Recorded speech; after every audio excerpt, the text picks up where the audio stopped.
All right, well, we'll try to do this anyway. The church, what? What? So she's still going. Now you're going to be tickled, and you're all just going to laugh like crazy during the whole service. Okay, it's good to be tickled. I'm reading from Paul's letter to the church at Thessalonica, and I'm reading from chapter 4. I'm continuing from last week. I was addressing verses 1 through 12, and I'm going to go on addressing verses 13 through 18. If you want to follow along with me, that's fine, but know that you're going to have to hold on to that Bible on your lap because I'm taking this a little bit at a time. Okay? Beginning the first verse, which is verse 13. Paul says, "But we do not want you to be uninformed, brothers and sisters." That's like saying, now, we don't want you to feel like you're out of the loop. Okay? So we don't want you to be uninformed, brothers and sisters, and those about those who have died, so that you may not grieve as others do who have no hope. Now, what would you think is going on? Would you think that we want you to know about those who have died so that you may not grieve as others do? Would that suggest to you that somebody's grieving?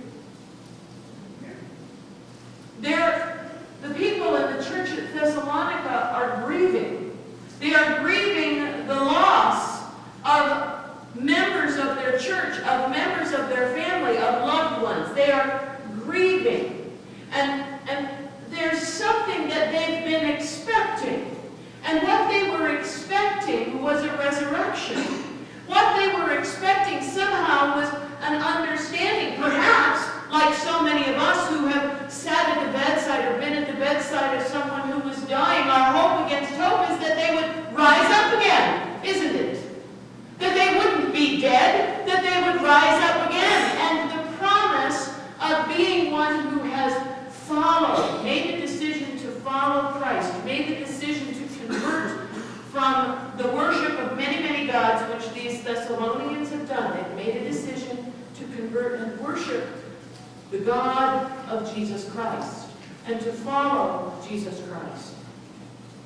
In the decision that they have made, they have perhaps been under the impression that something marvelous was going to happen, like nobody died, they all die together, and they'd all go up to heaven at the end of history when Jesus came again. That's called the parousia. Can you all say that together with me? Parousia. The second coming of Jesus. This is the time of year, by the way, in the church when we're always talking about the second coming. We're coming to the end of the church year, so we talk about the second coming. And this just happens that this particular chapter, the next 2 Sundays, will address this topic. So the people at Thessalonica were thinking that something else was going to happen, that perhaps their loved ones wouldn't die. And if they did die, they would be resurrected in the moment. But that's not what's happening. And they're grieving the loss. And Paul realizes that, we talked about this, but I think maybe you were expecting something different. Paul is one who has expected the parousia to come in his lifetime. He is someone who had hoped that the second coming of the Christ was so imminent that it would happen when he was alive. And that all who were on earth would be taken up together and be in paradise together. So he's having to explain to the Thessalonians who are in grief that perhaps what you had hoped would happen isn't exactly what is going to happen. Nevertheless, I understand your grief. Nevertheless, I hear that you are grieving. But you do not grieve like those who do not know hope. You don't grieve like those people because you have hope. You have hope in the resurrection.